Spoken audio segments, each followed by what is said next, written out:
Të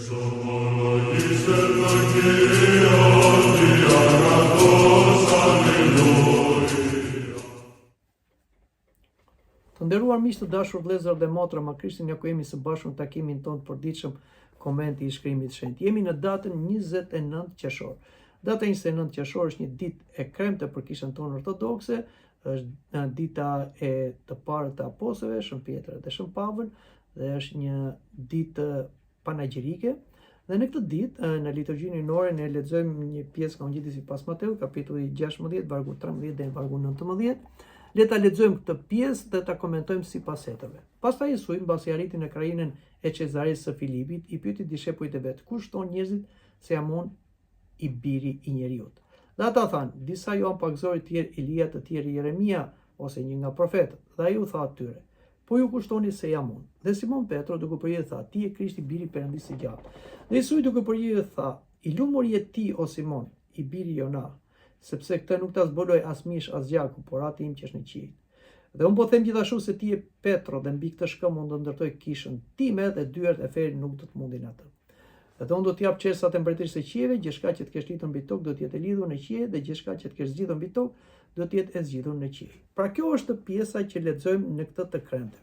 Dhe ky fragment nga Ungjilli sipas Mateut na flet për identitetin e Krishtit, si biri i Perëndisë së gjallë, dhe rrëfimin e apostullit Petros për Krishtin, që ti je biri i Perëndisë së gjallë, dhe ky është themeli i kishës apostolike. Por le të fillojmë të komentojmë varg për varg. Pastaj Jesui, mbasi arriti në krajinën e Cezaresë së Filipit, i pyeti dishepujt e vet: "Kush thon njerëzit se jam unë i biri i njeriut?" Krishti nuk e bëri këtë pyetje nga padia, por ai kërkonte opinionin e turmës thënë nga goja e apostujve. Shën Joan Gojardi thotë se Jesui nuk pyet nga padituria, por për t'i çuar dishepujt drejt një rrëfimi më të thellë të besimit. Shën Ilari i poetierës varen se Krishti fillon me mendimin e turmës përpara se të kërkojë bindjen personale të nxënësve. Shumë njerëz sot kanë mendime të ndryshme për Jesuin, ata e njohin atë si dhe e pranojnë si mësues, profet, pejgamber, reformator, moralist e tjerë. Pavarësisht se mund të kenë një përgjigje superlative për personin e tij, prap ata nuk e njohin kush është ai në të vërtetë. Dhe gjithmonë pyetja mbetet vendimtare, kush është Jesui për mua? Kush është ai? Dhe vazhdojmë dhe lexojmë në vargjet më poshtë. Dhe ata thanë: "Disa Joan Pakzori, të tjerë Elia, të tjerë Jeremia ose një nga profetët." Tashmë apostujt po flisnin opinionin e turmës, që ishte një opinion respekti, nderimi për Jesuin. Madje ata e krahasojnë me Joan Pakzorin, që Krishti tha që është njeriu më i madh që ka lindur nga barku i gruas, ose profeti Elia, shumë i spikatur në dhjatën e vjetër, të tjerë me Jeremia, po ashtu një profet shumë i madh, ose me një nga profetët. Pra, turma kishte një opinion, respekt, nderimi për Jesuin, por turma prap nuk thoshte të vërtetën. Shënjëri thekson se populli nderonte Jesuin, por nuk e njihte ende plotësinë e hyjnisë së tij. Populli nuk dinte se ai ishte biri dhe fjala e Perëndisë bërë bir njeri. Ishte ai që kishte dhënë ligjin si fjalë e Atit, dhe tani fjala ishte bërë mish dhe ishte midis popullit që të përmbushte ligjin dhe të shpëtonte popullin. Pra, te kjo përgjigje e turmës shikojmë kufirin e arsyes njerëzore që mungon zbulesa hyjnore. Nuk mjafton pra edhe neve të kemi një ide të mirë për Krishtin. Besimi krishter kërkon njohjen e tij si biri i Perëndisë, ashtu siç e dëshmoi edhe apostulli Petro. Dhe në vargun 15 na thuhet: "Ai u tha atyre: Po ju kush thoni se jam unë?" Tashmë Krishti i bën një pyetje direkte apostujve: "Po juve kush thoni se jam unë?" Pra juve që keni kaq kohë që qëndroni me mua, pra ndryshe nga turma, që kishin fraksione të kohës, kurse ata ishin gjithkohës me Jesuin, dhe Shën Augustini komenton se Krishti kalon nga opinioni publik dhe besimi personal i apostujve. Ata duhet ta kishin një përgjigje, sepse gjatë gjithë kohës, për gjithçka që kishin dëgjuar dhe kishin parë te Jesui, duhet kishin krijuar një ide të tyre. Por kjo pyetje nuk ishte vetëm për apostujt, është një pyetje që drejtohet çdo brezi të njerëzimit dhe atyre që vijnë nga një traditë e krishterë. Nuk mund të jetojmë thjesht me një besim familjar, tradicional, por ne duhet kemi një përgjigje personale për Jezusin. Kush është ai për neve? Dhe ja çfarë na thot apostulli Petro. Vargu 16. Dhe Simon Petro duke për i tha, ti e Krishti, biri i Perëndisë së gjallë. Tashmë Simon Petro jep përgjigjen e saktë. Shën Athanasi i Madh e konsideron këtë rrëfim si zemra e besimit të krishterë. Kurse Shën Qirili i Aleksandris thotë se Pietri nuk e quan Jezusin vetëm Mesia ose Krishtin për këtim në greqisht, por birin e Perëndisë sipas natyrës hyjnore që ai e kishte të marrë për Ati si vetëm lindur prej Atit. Prandaj, besimi i vërtet nuk është vetëm pranimi se Jezusi është një figurë historike ose thjesht një profet i dërguar, por duhet ta pranojmë se ai është Zoti dhe shpëtimtari. Pra është biri dhe fjala e Perëndisë bërë bir njeriu. Por vargu 17 na zbulon diçka. Dhe Jezusi duke për ju tha, i lumur je ti o Simon, i birit të Jonait, sepse këtë nuk ta zbuloi as mishi as gjaku, por Ati im që është në qiell. Pra, këtu na tregon si thon Deetrit se besimi është dhuratë e hirit hyjnor, thotë Shën Grigori i Madh. Shën Ambrozi thotë se njohja e Krishtit vjen nga ndriçimi i Perëndisë.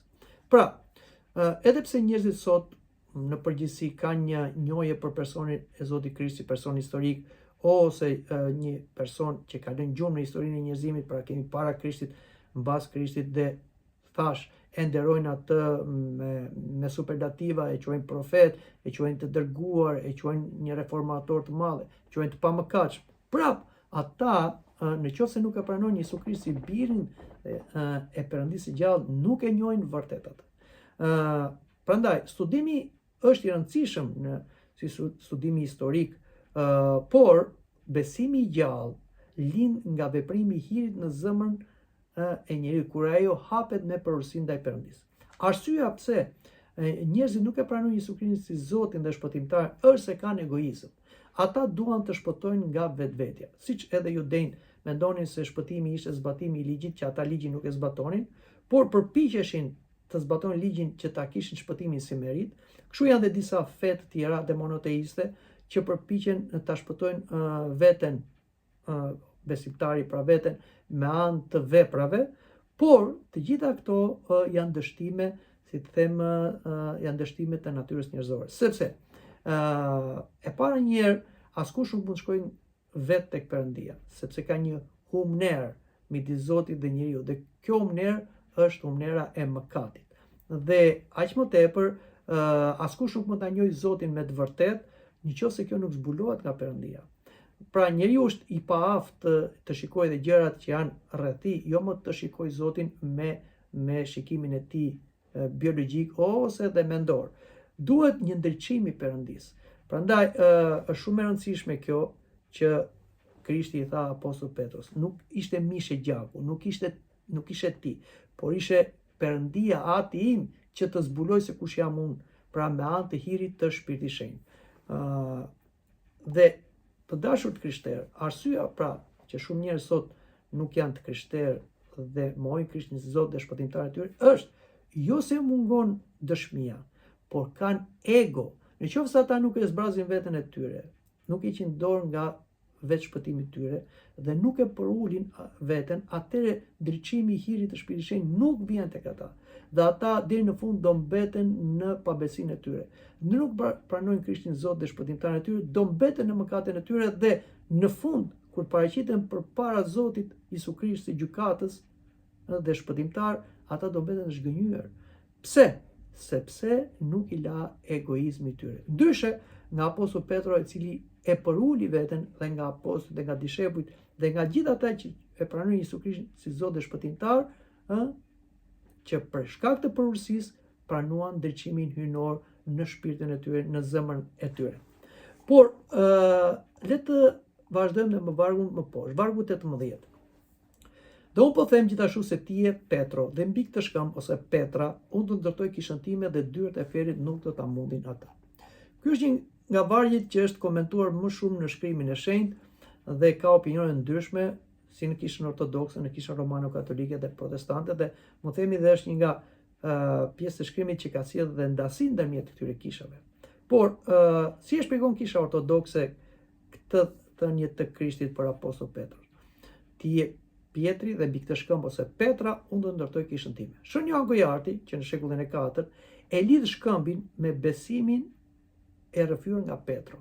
Pra, kush është shkëmbi? Pohimi Petrus, ti je Krishti, biri i Perëndisë së gjallë, dhe nuk është thjesht një person fizik si Petro. Shën Agustini në shumë komente të tij e sheh shkëmbin kryesisht si Krishtin ose besimin në Krishtin. Do të dim se në Dhjetën e Vjetër shkëmb gjithmonë ishte një epitet për Perëndin. Perëndia shkëmbi ku unë vendos këmbët.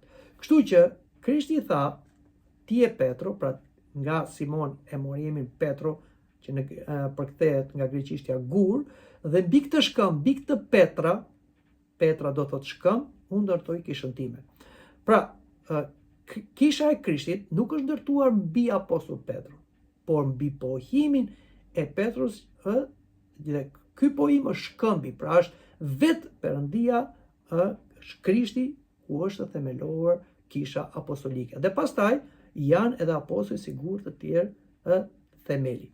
Shën Leoni i Madh thekson se rolin e veçantë të apostullit Petrit si përfaqësues i unitetit apostolik, sepse apostull Petro u përgjigj në emër të gjithë apostujve.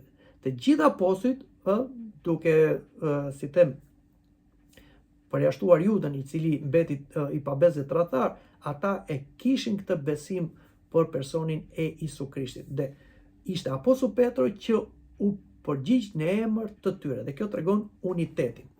Etrit e kuptojnë këtë si premtimin e Krishtit se fuqitë e vdekjes, të gabimit dhe të keqes nuk do shkatrojnë kishën. Pra, kisha është e pashkatrueshme. Pse? Jo se ndërtuar mbi apostull Petro si njeri, por mbi Krishtin si shkëmbin, mbi pohimin e apostull Petros, që ti, pra Krishti, je biri i Perëndisë së gjallë. Kjo e bën të pamposhtur kishën.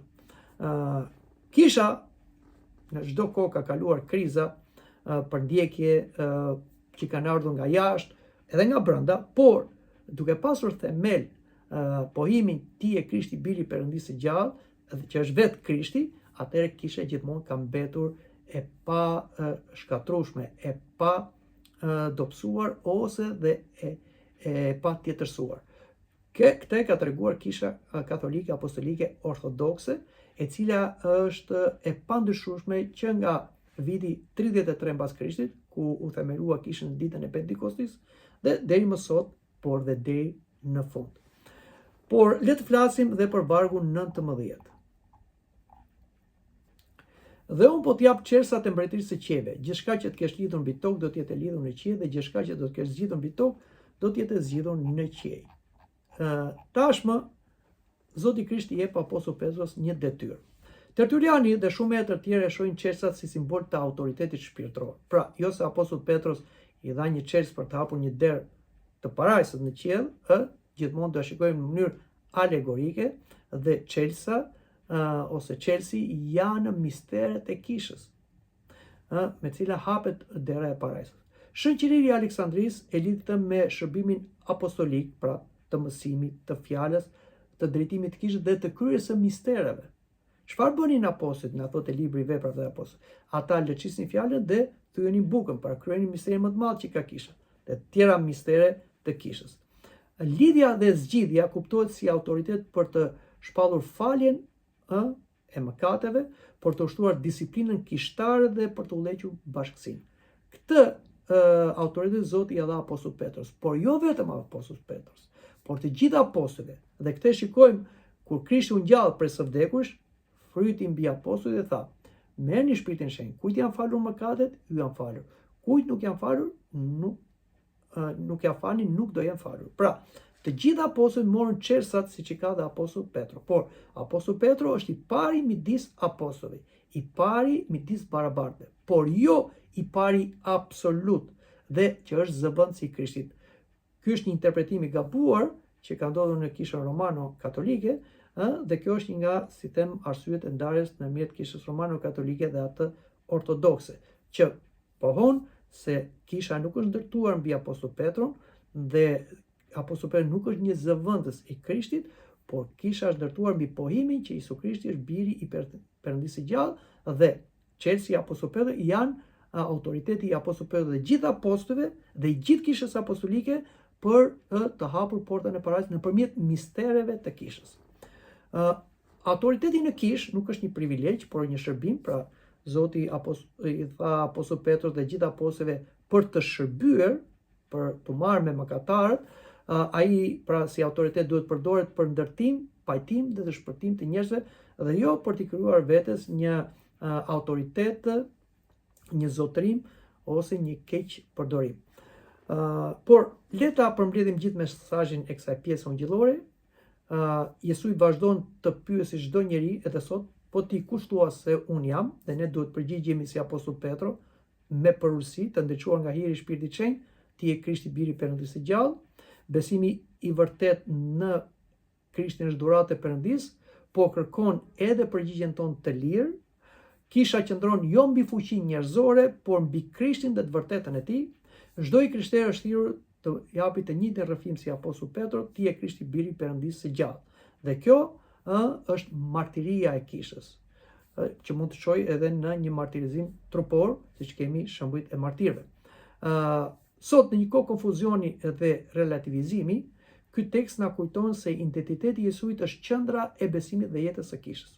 Kujdes, jetojmë në një kohë ku relativizimi fetar kërkon që mos jetë absolut besimi në Isu Krishtin, pra ai të jetë si një ndër profetët e tjerë, reformatorët e tjerë, një figurë fetare, po jo ai biri i Perëndisë së gjallë, dhe kjo është feja e re në tojza, feja antikrishtit, që ne të krishterë ortodoks duhet ta kundërshtojmë me forcë. Ne duhet të pohojmë deri në fund, në frymën e fundit, se Isu është Krishti biri i Perëndisë së gjallë. Prandaj, kjo është përgjigja e saktë dhe themeli i krishterimit ortodoks që bën të patundur dhe të pa shkatrueshme kishën apostolike. Mendoj ta mbyllim këtu edhe bisedën për sot, duke uruar për shumë vjet të krenten e kryeapostujve Shën Pjetër e Shën Pavël dhe ta gëzojnë dhe emrin të gjithë ata të krishterë që mbajnë emrat e protokorriferëve ose të parë të apostujve Shën Petro dhe Shën Pavël. Amin.